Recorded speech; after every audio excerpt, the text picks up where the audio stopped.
Olá, eu sou Sheila Freitas, contadora da Pascon e Freitas Contabilidade. Hoje vamos conversar um pouco sobre capital de giro para o enfrentamento de crise.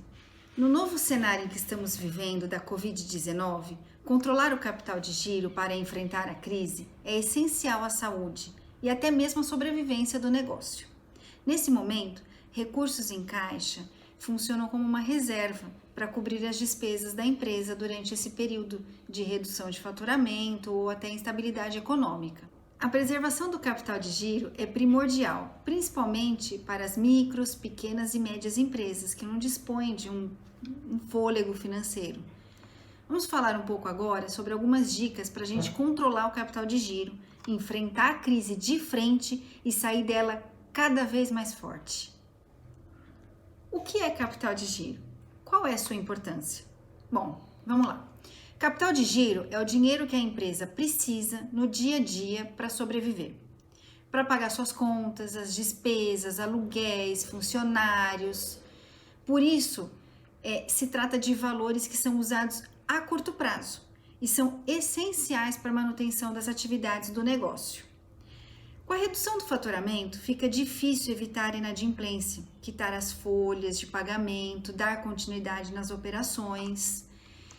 E é justamente para evitar o agravamento desse problema que serve o capital de giro e que ele é tão importante. Ele garante que a empresa se mantenha durante esse período de crise, em um cenário de incertezas, sem necessidade de recorrer a empréstimos em um primeiro momento. Como controlar o capital? Para manter o capital de giro e enfrentar qualquer tipo de crise, você precisa dar uma atenção especial ao planejamento financeiro da sua empresa. Como que a gente pode fazer isso? Bom, a primeiro momento a gente tem que dar uma atenção ao contas a pagar e contas a receber da empresa. O passo inicial é manter um controle rígido do fluxo e definir valores de contas a pagar e de contas a receber dos próximos meses. É uma etapa essencial para definir o capital de giro necessário para contornar os efeitos da crise e saber quanto a empresa tem disponível atualmente para arcar com os custos, considerando a redução que talvez teremos nas vendas. Outro item seria a visão a longo prazo. Precisa, gente. É claro, as medidas emergenciais, elas são imprescindíveis na crise, mas a gente tem que levar em consideração e não se esquecer que planejar no longo prazo, sobretudo porque a recuperação financeira ela se estende além do período da crise. Então, considere as medidas necessárias para uma retomada da saúde financeira do negócio, depois da turbulência, definindo o capital de giro necessário para colocar a empresa nos eixos novamente. Projeção de inadimplência. Nesse cenário atual, gente, além da redução das vendas, a gente está correndo muito risco de ter um maior índice de clientes inadimplentes. E não é por vontade própria. Tá difícil para todo mundo. E isso acaba virando uma cadeia. Então, a dica é fazer uma projeção financeira realista para os próximos 3 meses no mínimo. Vamos estimar uma inadimplência para saber quanto de capital de giro a gente precisa para cobrir a lacuna do recebimento dos valores de vendas, ou talvez até de não todo o recebimento dos valores de vendas. Temos que fazer algumas revisões de custo, tá? Vamos fazer uma revisão criteriosa dos custos do negócio. Vamos verificar com os fornecedores se conseguimos uma redução de valores de matéria-prima ou do valor de produto que é objeto da venda do seu negócio, pelo menos por um determinado período de tempo, tá? Vamos fazer uma projeção de vendas baseada nesse novo cenário, para alinhar a produção correta daquilo que se vai vender. Porque, gente, de nada adianta a gente ficar produzindo, aumentando o nosso estoque, se o faturamento não está aumentando.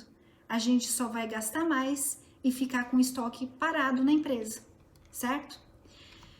Com a redução do faturamento, é necessária a redução dos gastos, para que a gente não comprometa o nosso orçamento e que fique com a empresa de uma saúde um pouco menos prejudicada. Medidas de emergência para o capital de giro. Para garantir o capital de giro e enfrentar a crise, podemos adotar algumas medidas de emergência e conter os impactos iniciais que a empresa pode sentir. Avalie a possibilidade de obter linhas de crédito. Na falta de capital de giro, uma das alternativas que algumas empresas podem recorrer é a linha de crédito oferecida pelo governo durante essa crise. Foi anunciada em março pelo governo uma dessas linhas, que é a linha de crédito emergencial de 40 bilhões, sendo que 20 bilhões foi disponibilizado em abril e 20 milhões foi disponibilizado em maio, que foi através da medida provisória 944. O crédito foi liberado para pequenas e médias empresas com o objetivo de pagar o salário de funcionários como limite de empréstimo de 2 salários mínimos por mês para cada colaborador.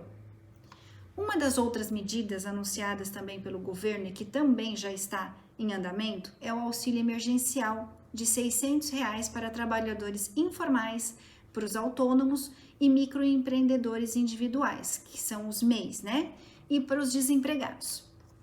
Mas é preciso ter muita cautela ao recorrer ao empréstimo, por conta de taxas de juros.